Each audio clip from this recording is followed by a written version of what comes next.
Palapit na ang Pasko, matatapos ng year 2022. And I know na gusto nyo magkaroon ng one of the gaming phones na you can call your own bit-bit mo daily, kahit saan ka pumunta, makapaglaro ka ng really intense na heavy games.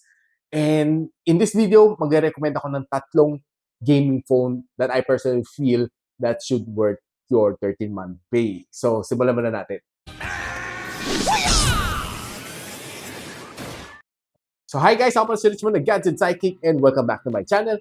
And in this video, isi-share ko sa inyo 3 phones na I consider and personally nagamit ko and na-review ko dito sa aking channel that I can recommend to you na gaming phone. And I wouldn't be putting Asus ROG 6. And probably magtataka kayo, ba't kasi hindi sinama tong phone na ito? I know it has really great specs, really nice peripherals, attachment on this phone. But for me, the price is kind of off the chart.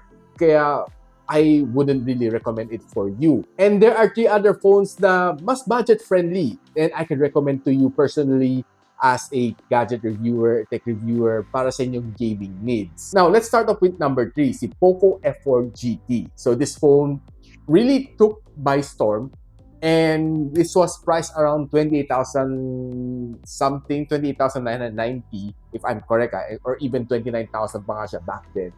And right now, it's being on sale for 12/12 for 22,990 lang, guys. And I'm really surprised this phone has dropped this price. And probably it's a signal na parating na rin si F5 GT maybe. So if you want to know ang full review nito, link up there.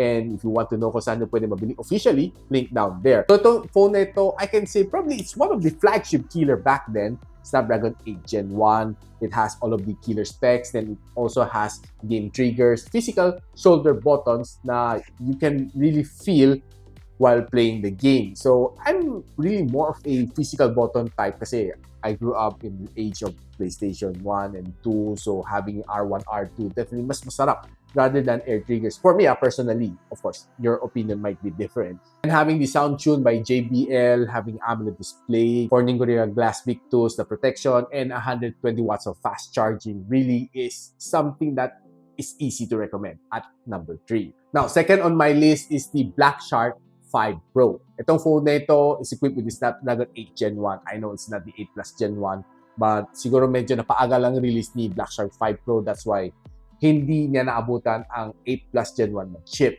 Then this one's also equipped with 120 watts of fast charging, physical shoulder triggers, and other stuff like AMOLED display, and it's being powered by Joy UI. And what's nice dito, it has 108 MP na camera, which is probably one of the first ever sa any gaming phones that I've tried. And itong phone na ito is currently being priced at 40,999. And of course, the link will be on the description box below. And if you want to know the full review of this phone, link up there. Now, taking the first spot on my gaming phone, it's the Red Magic 7S Pro. This one has the Snapdragon 8 Plus Gen 1. It has really nice design sa likod and I like yung kay Supernova and si Obsidian. Both of them are really nice ang kanyang display, especially yung transparent ang back niya, tapos makita mo RGB ang kanyang fan sa likod. It's really something na I personally like as a gamer. It has AMOLED display and what I like is that yung kanyang front-facing camera is under display na camera, which means hindi mo siya makita, walang punch hole sa taas ng yung screen, no? Which definitely is good for gaming. Now, probably the only downside dito sa phone na ito is that the phone doesn't support 135 watts na fast charging, which is only available for China ROM variant. Yung global variant comes only with a 65 watts na fast charging. But not really too much of a problem. And gaming on this phone, I can say really it's nice. Ang ganda ng experience. You can feel na really you're one powerful gamer once na hawakan mo itong phone na ito, si Red Magic 7S Pro. And I can really, for me personally, I can really recommend it to you to try it out. And this one is really going to blow your mind away. And ang kanyang 12 gigs of RAM, 256 gig of storage na Obsidian is being on sale right now at 42,999. Ang original price niya is coming off from 57,000 pesos. I think this is only for 12/12. So kung hindi pa napanood ang full review ng 7S Pro ko, link up there. And if you want to try to see kung feasible itong phone na ito sa inyong budget for this 12/12 or Christmas season. Link down there. So guys, I've imparted to you ang aking knowledge about gaming phones, and you don't really have to spend that much for a ROG 6, but of course, if you have the money, no problem, you can always buy the ROG 6 phone.